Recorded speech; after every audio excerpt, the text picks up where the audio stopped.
Bonjour à tous et à toutes, je m'appelle Chiara, je suis étudiante en Master 2 de psychologie clinique psychanalytique à Descartes, maintenant c'est l'Université de Paris.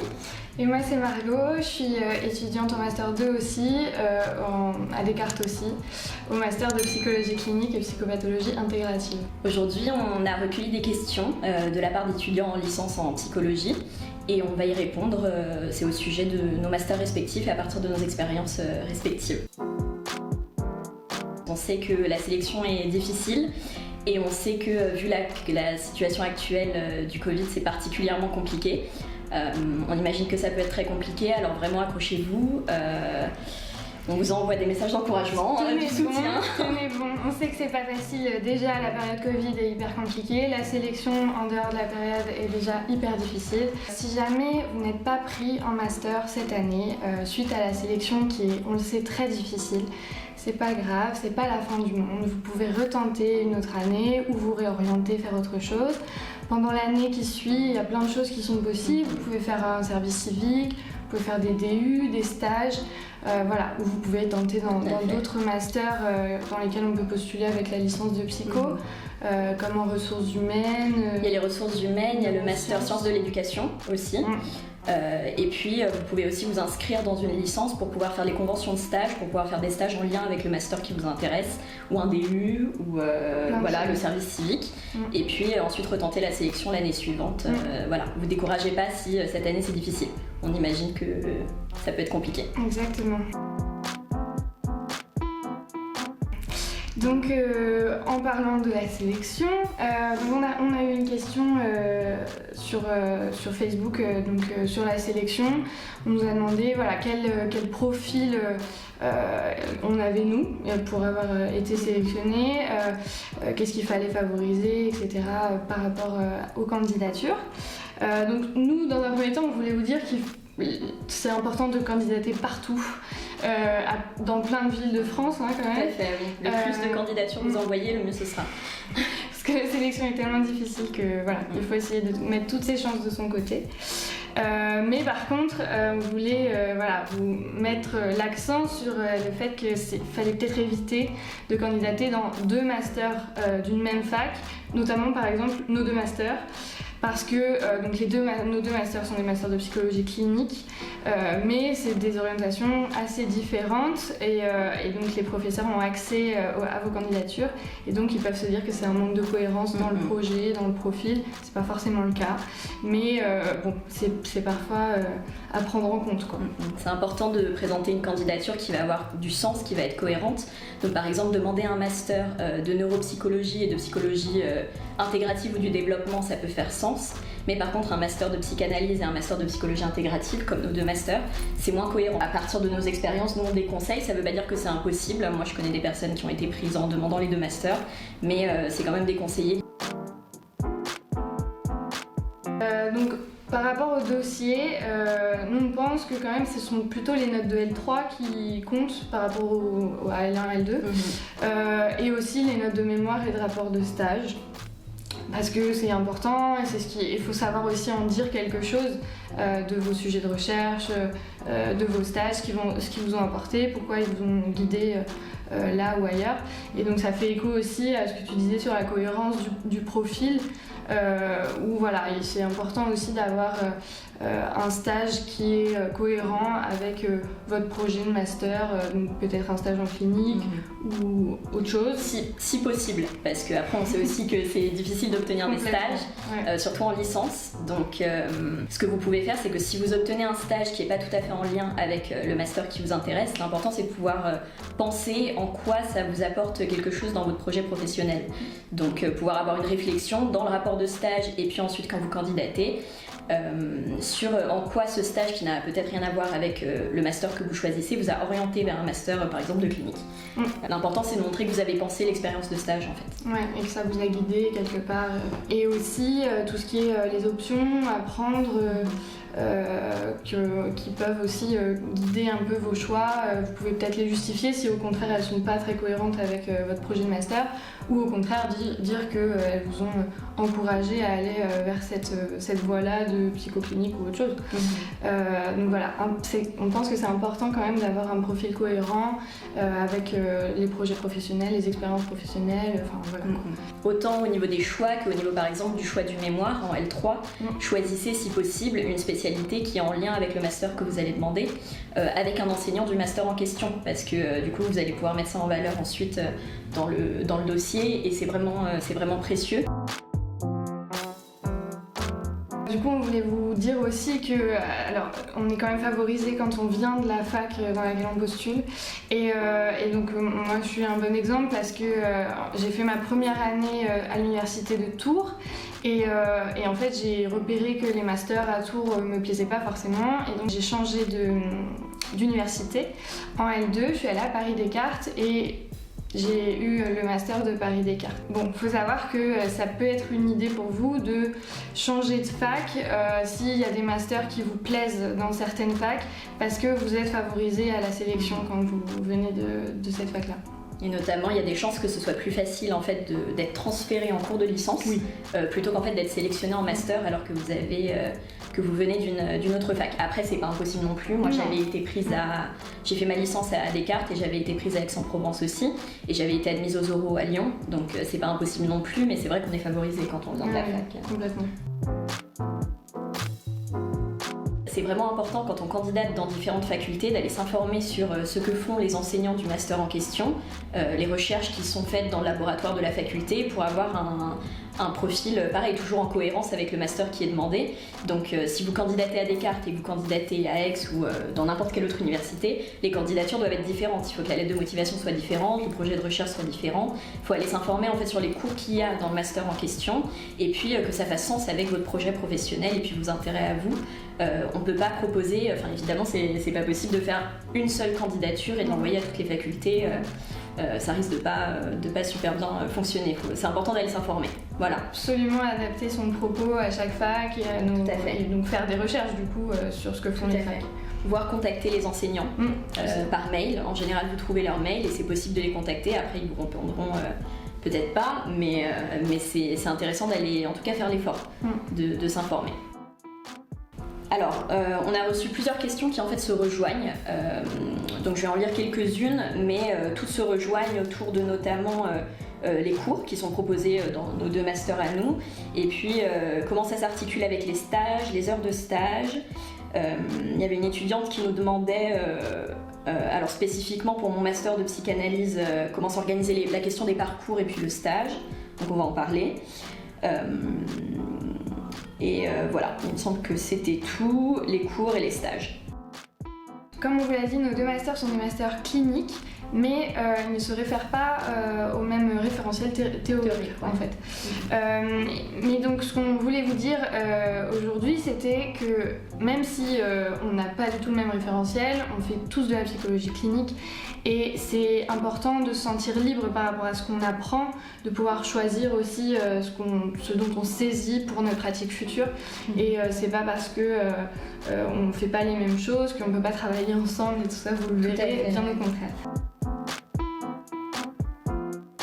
Donc moi mon master, donc c'est le master de psychologie clinique et psychopathologie intégrative. Au niveau des cours, on a beaucoup de cours sur la psychopathologie de tous les âges. On a vraiment de l'enfant, de l'adolescent, adulte, même personne âgée, et même la grossesse, le désir d'enfant, voilà, on parcourt vraiment tout ça tout au long du master, et il y a une vraie continuité dans les cours de la première année enfin dans les 4 semestres du master. Donc ça c'est hyper intéressant parce que du coup ça nous donne des bases de psychopathologie qui sont importantes, et au niveau des référentiels, encore une fois, c'est très large, donc on va se référer à la fois au DSM-5 mais aussi parfois un petit peu à la psychanalyse, parfois aux théories attachmentistes, aux théories cognitivo-comportementales, plein de choses puisque les profs ont des connaissances très très variées, et donc on voit différents domaines d'expertise, donc c'est très intéressant d'avoir cette EILA, variés sur la psychopathologie. On voit aussi, on a des cours de bilan, d'évaluation et de bilan, donc on apprend les échelles, les questionnaires, on apprend à les manier, à savoir ce que ça veut dire, à savoir s'en servir. C'est hyper important de garder l'œil clinique avec les échelles et les questionnaires. On voit aussi un peu les psychothérapies et les interventions psychothérapeutiques, pareil du coup de toute orientation, différentes thérapies, ça peut être les TCC, ça peut être juste mener un premier entretien, ça peut être de l'hypnose, on voit plein de choses. Donc c'est intéressant, mais donc on découvre plein de choses sans forcément tout approfondir parce qu'on n'a pas le temps évidemment.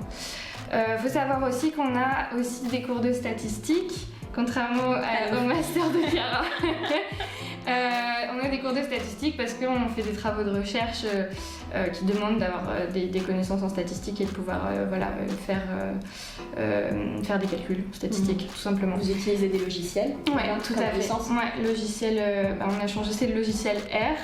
Et on fait des calculs inférentiels, des tests pour la mémoire inférentielle. Voilà, exactement. Et pour aussi pouvoir savoir comprendre les statistiques qu'on lit dans les articles de recherche, donc ça c'est quand même assez important. Et on a aussi des cours de supervision de stage et de supervision de mémoire. Voilà. Et le mien, du coup, donc c'est aussi un master clinique. Donc nos 2 masters donnent à la fin le titre de psychologue clinicien. Mais le mien, du coup, s'appuie sur le référentiel théorique de la psychanalyse. Donc c'est un master qui, contrairement à celui de Margot, est bien plus, on va dire, focus sur la psychanalyse. C'est vraiment le référentiel théorique sur lequel on s'appuie tout le temps pour comprendre la clinique. Et donc on a des cours, alors vous allez trouver les brochures en ligne, il suffit d'aller sur le site et les brochures de M1 et de M2 sont disponibles. Mais pour vous résumer, on a des cours donc surtout au début sur les concepts théoriques fondamentaux en psychanalyse, et puis ensuite on a des cours beaucoup sur le bilan psychologique, donc les tests cognitifs et projectifs. On apprend à les étudier, à les faire passer, à les analyser, à les coter, et puis à faire des comptes rendus et à faire des entretiens de restitution. On a aussi des cours sur l'entretien clinique, ça c'est des cours qui sont pratiques, donc en fait on réalise chacun un entretien clinique. Et ensuite, en cours de TD, on associe tous ensemble sur ce qui s'est joué durant cet entretien et notamment une attention particulière au mouvement transféro-contre-transférentiel, donc ce qui se joue du côté et du patient et du nôtre durant les entretiens cliniques. Et ça, c'est au cours et du Master 1 et du Master 2, on a ça sur les 2 années. Je rejoins ce que tu dis, nous aussi il y a une vraie continuité en fait sur l'année de Master 1 et de Master 2. Donc on commence en Master 1 à avoir les bases de la psychanalyse, enfin on les reprend parce qu'en général on les a vus en licence, et puis on commence à travailler sur la méthodologie, les bilans, etc. Et ensuite en Master 2 on reprend tout ça, on consolide un peu les notions. On a aussi des cours de supervision de stage et on a en Master 1 un mémoire et en Master 2 un rapport de fin d'études qui n'est pas un mémoire mais qui est un travail de réflexion sur notre posture en tant que psychologue en devenir qui s'appuie sur l'expérience de stage. Je rebondis sur ce que tu dis par rapport au mémoire. Du coup, nous, c'est pas du tout la même chose, le mémoire dans mon master. En première année, en M1, on doit faire un mémoire de recherche, mais un mémoire assez conséquent d'une trentaine de pages, quelque chose comme ça. Mais voilà, c'est vraiment un mémoire de recherche, donc à nouveau, il faut souvent faire des statistiques, des choses comme ça, on nous le demande. Et par contre, en M2, il faut écrire un article de recherche qu'on va essayer de publier. Donc c'est pas du tout le même exercice.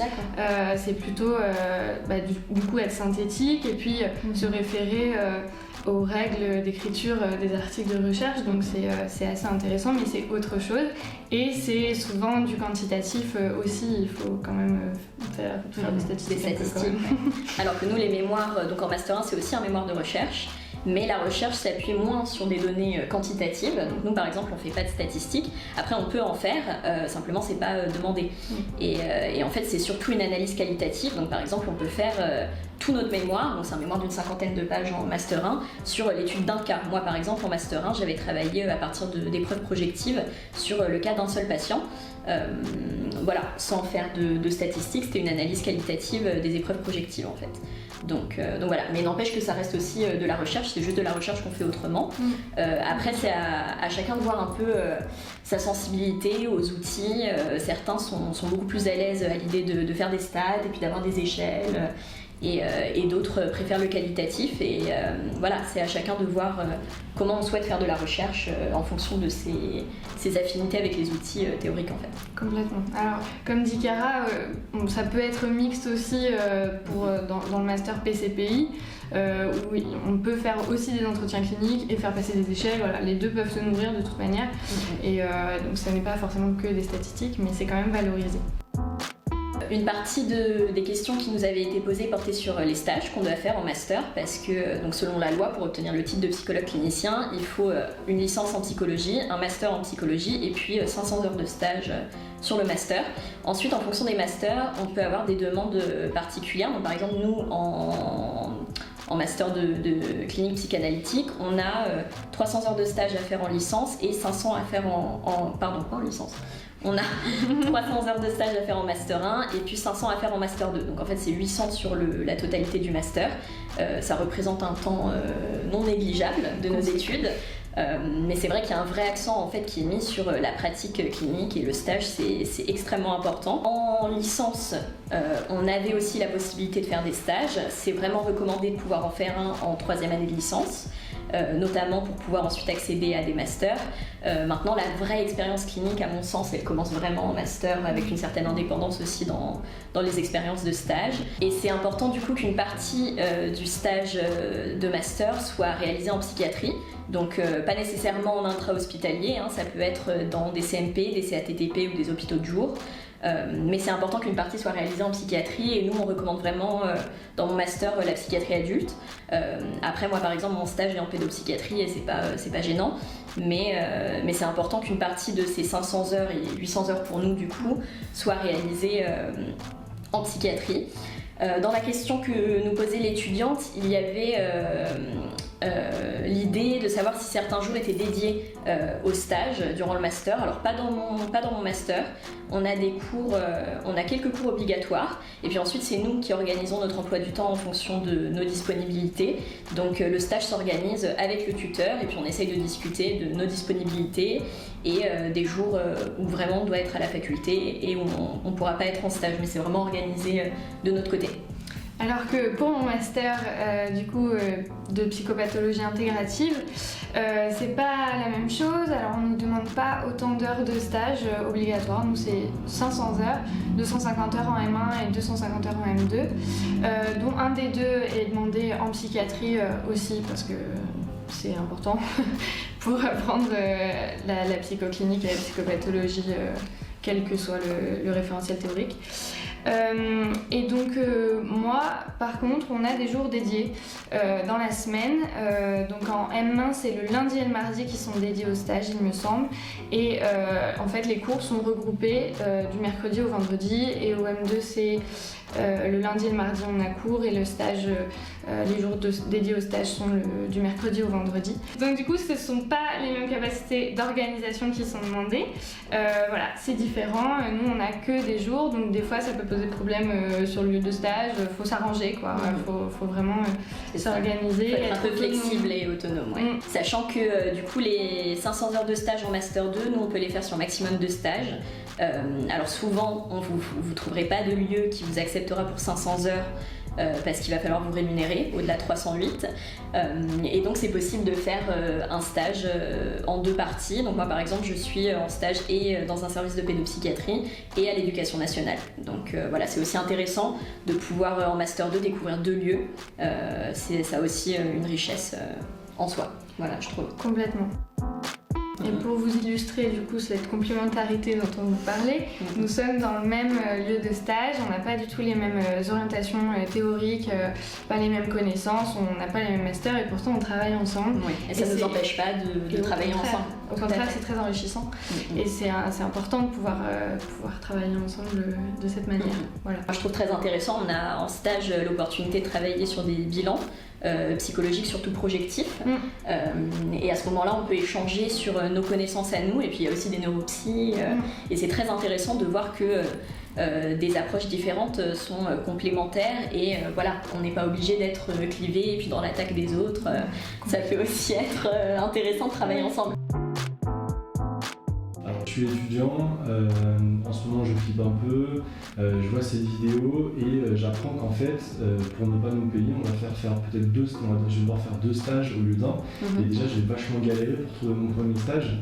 Est-ce que vous avez un propos pour moi qui me reconnaîtrait du coup dans cette vidéo depuis... À mon avis, on va en avoir plein parce qu'ils vont flipper. Ah mais bien sûr, évidemment. Ouais, peut-être dire qu'on sait que c'est très compliqué de chercher des stages. C'est important de les chercher tôt, les stages. Donc là, on est en janvier. Commencer en février-mars à envoyer des candidatures pour l'année prochaine, c'est important. Et on sait aussi que c'est pas toujours facile de trouver un stage, parfois 2, ça peut être encore plus compliqué. Il faut être extrêmement proactif. Donc vous pouvez déjà demander aux étudiants des années précédentes des contacts de tuteurs de stage. Et puis sinon, vous allez sur les sites internet, vous appelez les secrétariats, vous demandez les mails des enseignants, pas des enseignants, pardon. Vous demandez les mails des psychologues et puis vous contactez les psychologues, vous appelez, il faut pas hésiter à relancer, il faut être il faut pas se décourager, c'est comme la candidature en master, c'est pas simple. C'est ça. Il faut s'accrocher. Vous allez sûrement vous heurter à des refus, c'est normal, on en a tous pris et il faut pas se décourager, il faut quand même y aller, il faut continuer, être proactif comme disait Cara, il faut vraiment appeler, parce que appeler c'est un premier contact et ça marche bien, il faut être sympa, il faut être joyeux, souriant, même au téléphone. Même y aller aussi des fois, alors en période Covid c'est peut-être un peu compliqué. C'est compliqué, ouais. Mais si vous postulez quand il n'y a plus de Covid, vous pouvez toujours aller sur les lieux, demander, je sais pas, un numéro du psychologue, etc., un mail. Voilà, être proactif et ne pas se décourager. Voilà, et vous pouvez demander aux enseignants aussi les contacts des collègues qui prendraient des stagiaires dans un domaine qui vous intéresse particulièrement. Voilà, faut pas hésiter à aller demander quoi. Du coup, on nous a aussi posé des questions quant aux lacunes que pouvaient avoir nos masters, parce qu'en effet, on ne peut pas tout apprendre, tout voir. Et donc, il y a des futurs étudiants de master qui nous ont demandé quels étaient les manques peut-être dans nos masters. Moi, comme je l'ai un peu introduit, le master de psychologie clinique et psychopathologie intégrative, il va permettre de découvrir beaucoup de théories, beaucoup de choses, de thérapie aussi, beaucoup d'orientation, mais on va pas forcément aller en profondeur de chacune. Donc ça, c'est vraiment à vous d'aller vous renseigner, d'aller approfondir les sujets, les thèmes, les théories qui vous intéressent. Et donc avec des lectures, des conférences, des colloques, plein de choses, des formations aussi à l'avenir ou des formations aussi pendant votre master, ça peut être hyper intéressant de faire ça.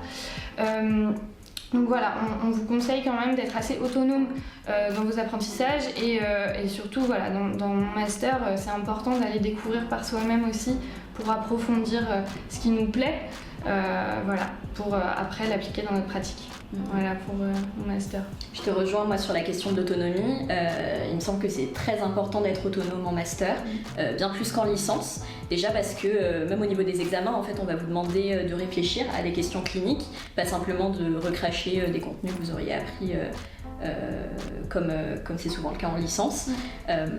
Et donc autant tu vois, moi mon master il est, je trouve, beaucoup plus ciblé autour de la psychanalyse, et du coup c'est très intéressant parce qu'en psychanalyse on découvre beaucoup de choses, même si là encore 2 ans de master ça passe très vite, et donc même en fait en psychanalyse, pour vraiment aller en profondeur, il faut vraiment s'informer de son côté, donc acheter des ouvrages, lire des articles, participer à des colloques, des séminaires, des formations, etc.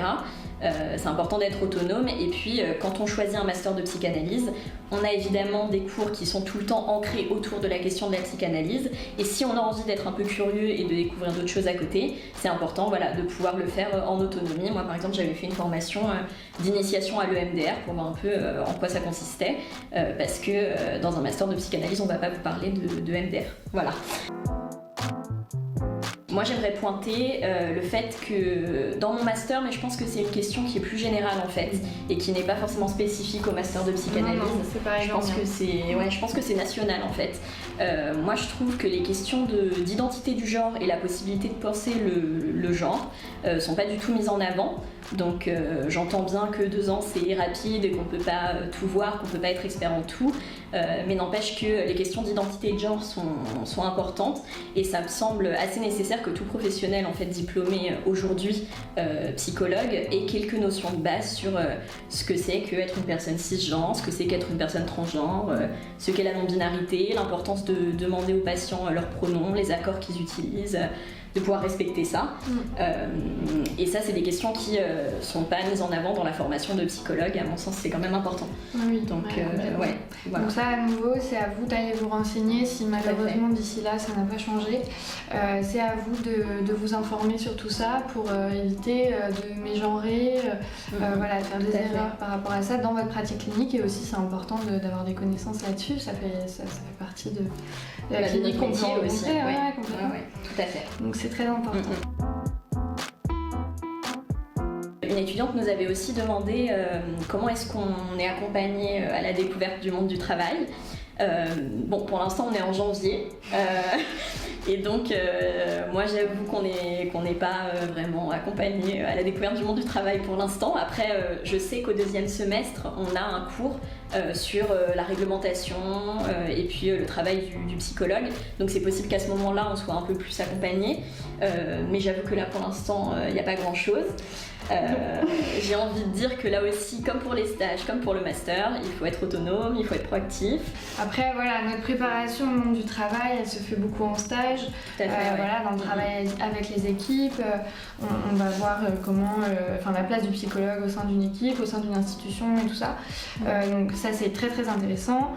Mais voilà, la formation dans les masters là-dessus est un peu faible pour l'instant. Moi, j'ai eu le cours sur la réglementation des psychologues ce semestre. Donc elle est assez intéressante parce que c'est un cours. Donc ce cours est assez intéressant parce que du coup on voit le secret professionnel, les lois qui régissent tout ça, mais aussi comment on travaille dans la fonction publique, dans quelle institution on peut travailler, etc. Donc c'est assez intéressant, mais ça reste très théorique. Et c'est des informations un peu juridiques et on n'a pas encore tellement de formation, d'informations sur comment se lancer dans le monde du travail. Donc faut y aller quoi. C'est ça. Et c'est vrai que les expériences de stage, je rejoins tout à fait ce que tu dis, sont en fait l'ouverture sur le monde du travail. Donc c'est là qu'on se fait un premier réseau de professionnels à travers nos tuteurs, les autres personnes qui sont en stage avec nous, etc. C'est une manière de se lancer dans le monde du travail, le stage. Voilà, je pense que c'est important de l'investir, surtout quand on est en Master 2 et qu'on est bientôt professionnel, de l'investir comme un vrai lieu d'apprentissage au sujet de notre métier, quoi. Complètement. Et aussi, on voulait vous dire que des fois, à la fin du master, on n'est pas toujours prêt à se lancer, on n'est pas toujours prêt à aller travailler, à aller s'installer en libéral ou à aller travailler dans une institution. C'est pas grave, c'est normal, en 5 ans, on peut pas apprendre toute une vie, toute une pratique. Donc c'est possible de faire des pauses, de faire d'autres formations, de faire d'autres masters, de continuer à se former si on se sent pas prêt. De faire un doctorat. Complètement, de faire un doctorat. Il y a plein de possibilités, il faut pas trop se mettre la pression. Parce que évidemment c'est pas facile de se lancer dans le monde du travail alors qu'on a fait que quelques années d'études et que quelques stages. Donc voilà, on voulait vous dire aussi. Rassurer aussi de ce point de vue-là. Ouais, pas de pression. Voilà. Alors, j'ai juste une question, peut-être que vous pouvez répondre, mais peut-être que vous n'avez pas la réponse. En fait, si je suis étudiant et que je cherche un stage et que je me questionne sur la potentialité d'aller voir un praticien en libéral pour pouvoir travailler avec lui, parce que ça peut m'intéresser, parce qu'en fait, éventuellement, je me projette après sur ce format-là, après les études. Vous en pensez que c'est possible, ça? Non. Alors, en principe, c'est pas possible de faire des stages en libéral. Maintenant, il y a quelques endroits à Paris, comme par exemple le cabinet Espace, donc c'est un cabinet qui est en libéral, mais qui accueille aussi des stagiaires. Moi, j'avais fait mon stage de L3 là-bas, donc ça c'est possible. Et il me semble qu'en fonction des facs, c'est possible de demander à faire un stage complémentaire auprès d'un psychologue en libéral. Je sais que notamment les neuropsychologues en formation ont la possibilité d'aller demander des stages complémentaires en libéral. Je sais pas si en clinique c'est possible. Nous, a priori, on nous avait dit que c'était pas possible. Parce qu'en même temps, c'est vrai que c'est important. On n'a pas énormément de possibilités de faire de stages. Enfin, c'est en Master 1, en Master 2 et puis éventuellement L3. Et c'est important de se former au travail en institution parce que c'est super riche. Mais je pense que c'est peut-être envisageable, la question du libéral. Sur dérogation. Ouais, quelque chose de complémentaire. Je pense que c'est à voir avec les facultés, avec les enseignants, au cas par cas. Voilà. Merci beaucoup. On nous a aussi demandé des références bibliographiques pour vous préparer à l'entrée en master. Donc tout sera dans la description, en barre d'infos. On va vous mettre plusieurs références, que ce soit plutôt du côté de Chiara en psychanalyse ou plutôt en psychopatho-intégrative. Donc voilà, n'hésitez pas à aller voir ça. Et puis si vous avez d'autres questions ou des questions auxquelles on n'aurait pas répondu, vous pouvez les laisser éventuellement en commentaire et puis soit on répondra en commentaire, soit éventuellement d'autres étudiants pourront aussi intervenir. Voilà. Au revoir. Au revoir.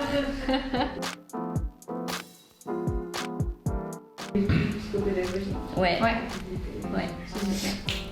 Alors du coup, on en était où? Voilà, c'est pas grave. Donc voilà, c'est pas les mêmes capacités d'orientation, d'organisation, pardon. C'est pas les mêmes capacités d'orientation. Purée. Pourquoi je veux m'orienter? Je ne sais pas. Autour de soi. Juste dans le propos que vous venez d'amener, en fait, vous expliquez que du coup, le stage, vaut mieux s'y prendre en février, mars, février, mars. Avant. Donc du coup, là, pour cette année, en gros, c'est cuit, quoi. Non, faut qu'ils envoient les candidatures. Voilà. C'est bien de commencer tôt parce qu'en fait, souvent, les étudiants commencent en avril, en mai, et il y a des lieux qui ont déjà donné leur stage. Donc, surtout pour les hôpitaux. Ouais, c'est bien vu de s'y prendre tôt. C'est ça. Parce qu'il est là, il est bien motivé. Tout ouais. Vous me rappelez des souvenirs ici. C'est une galère. Plaisir, hein. C'est le R là. C'est rien, c'est cadeau. Bon. On connaît pas, peut-être pas amener le sujet, on connaît pas. Ouais. Peut-être juste ajouter sur le fait que vraiment faut s'informer sur les facs. Vous pouvez couper et coller, enfin rajouter. Je pense.